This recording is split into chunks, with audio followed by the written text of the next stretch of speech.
I gotta say, Botvice seems a bit unknown. In fact, I have no idea how it came into my Steam library. I was sorting my games and happened to check the ratings on this game. They're actually really good, but there isn't very many of them. I gave the game a shot and holy crap, it's pretty good!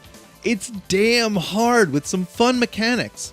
This won't be relevant later, but my god, right now it's on sale for $1! Damn! Botvice is something you should consider, because it has a lot of good gameplay that is difficult without being impossible. It pulls your attention in so many different ways without going too far.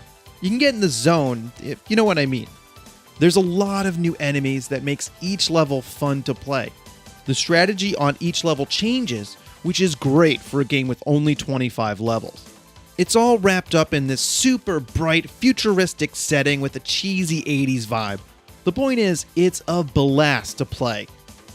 The gameplay is so much fun and varied for a cover-based shooter that locks you to the bottom of the screen. You get a lot of movement in that small area, but it's still very limiting. The cover is the most important part of the game because it's on both sides. For the protagonist, you get a small wall that you have to crouch behind. Now you can move when you're crouching, but it's incredibly slow and you're probably going to get hit. The cover can also be destroyed, but actually only gets shot while you're hiding behind it. It takes a lot of punishment, so it's not something you need to be worried about, but there's no hiding in this game. The enemies also get cover that they can hide behind, and that's also destructible. You have two choices. Try and find an angle that still lets you hit them, or blow that shit up. Do you want to waste your special ammo trying to get through that cover? Maybe. Each level requires a different tactic for getting around cover, and later in the game, shooting environmental objects can cause a lot of problems. It's just done so incredibly well on both sides. I found myself focusing on certain enemies that were a pain in the ass to get out of cover because they lobbed their attacks. The system is fair for everyone since all attacks are blocked. With being so limited to a single row, the dodge is extremely important. It makes the protagonist completely invulnerable while rolling. I got really good at judging where the roll was going to end, because as soon as you come out of that roll, you're gonna take damage again. Roll onto another enemy or fire, and you're gonna get hurt. What's cool is the ability to roll into cover.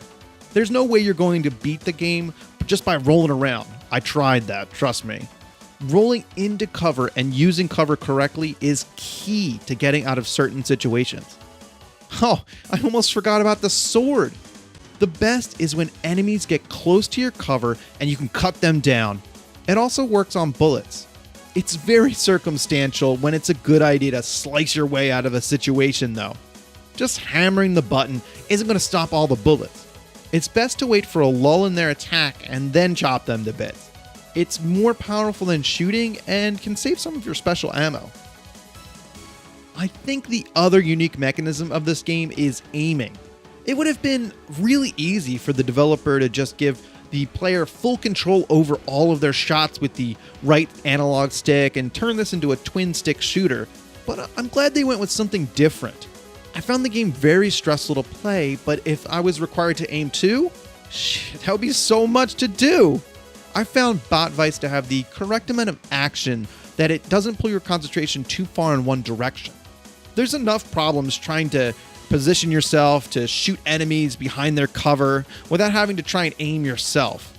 It's not foolproof though and can sometimes select the wrong target. It will always select an enemy, but I wanted to kill the stronger enemies or the ones that I found most difficult first.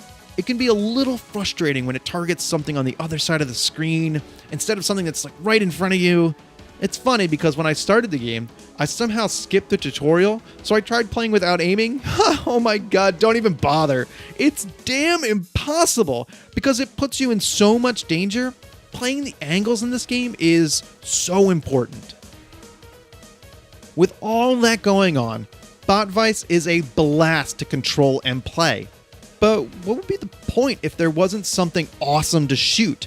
Botvice handles this beautifully with a new boss each level. Sometimes the boss shows up at the end, sometimes it's incorporated right into the level. Either way, they're new, varied, and difficult each time. There's definitely a certain tactic for defeating bosses that are integrated into the entire stage. Still impressive is that there are constantly new standard enemies added all the time. I can't say that there's a new one each level, but it certainly felt like that was the case. Between huge bursts of bullets or laying eggs that turn into wasps that swoop you, there are so many different enemy varieties. I was never bored playing Bot Vice. I think this is the part that impressed me the most. I've played too many games that use the same basic enemy from the beginning for just way too long. Then you've mastered the technique for defeating that enemy, and the game is just kind of ruined. Here, there's so many combinations of enemies that can come at you. It's really important to finish off the ones that are most troublesome first. By the end of the game, it's difficult to choose which one that is. The enemies aren't just getting a reskin, they're definitely getting more difficult as the game goes on. With new patterns to their weapons, destroying cover quicker, or coming to your side of the screen, there's so much action. One of the enemies, the bird, even gives you a hit point back and ammo for your other weapons. The weapons have limited ammo, but absolutely shred through enemies. This makes them so much fun to use. Gunning down those 3 or 4 enemies that just walked through the door, keep the stress off, makes you feel good, you just blew up some bots, you know? It's extremely important to determine when the best time to use your ammo is. Should you kill the enemies quickly so they don't gang up on you, or should the ammo be saved for the boss? I found it very important to at least have some special ammo left when trying to finish off a boss. Their health bar goes down so much faster. I really enjoyed how the bird doesn't make it that easy to get the ammo. And then when you do shoot the bird, the ammo lands on your side of the cover and you have to go into the bullets basically to go collect it. Also, the first time the bird is shot, it drops a heart, but it's a waste if you're not hurt. Do you do it anyway to get the ammo or wait? There's so many tiny decisions that need to be made when playing and getting through a stage. The story is...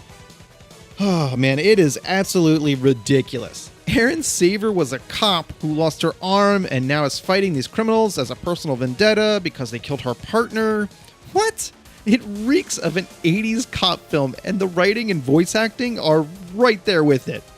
The bosses have names like Rocket Lizard and Blazing Rhino. So stupid. They go on and on about their evil plot and the past things that they did. It's so funny. The lines are delivered very straightforward, and if you don't laugh, maybe you're doing it wrong. The plot is so typical, but it's just like those 80s action movies where it's all about the action. So, the subway tunnels are important enough to have the one and only Blazing Rhino watching them. There you are. The news of Wild Pig's death spread like wildfire through our people. I'm surprised that Porkchop was killed so easily by the hands of someone. Now, there's not much more I can say about the game. It's just so much fun to play. Right now, it's on sale for $1. It's a freaking dollar. Just go get it. It's $1. It's so good. I know that's not going to be the case if somebody watches this video later, but maybe it'll be on sale again for $1. It's so worth $1. Oh, I didn't even play the extra 25 levels yet, and it's a bargain for 4 hours of gameplay. I still think it's worth the $5 it normally sells for. There's a ton of replay value if you want to finish all the levels with full hearts and an A rating. I didn't even mention the bonus objectives yet. They're achievements, but still add to the game, like finishing level 3 without using grenades. It can just make the game last that little bit longer because you want to get every ounce out of it. I just had so much fun playing this difficult game and beating it and feeling accomplished. It's just so worth it. Pick it up. Hey, thanks for watching. Just want to say that I had a blast playing that game. It was so easy to make that video. I got frustrated playing it, but it was so much fun to get to the end. I might even play the extra levels just because I want to. It's so much fun. Anyway, up to 216 subscribers. That makes me very happy, and I'm glad to see people just coming in and subscribing and enjoying the content.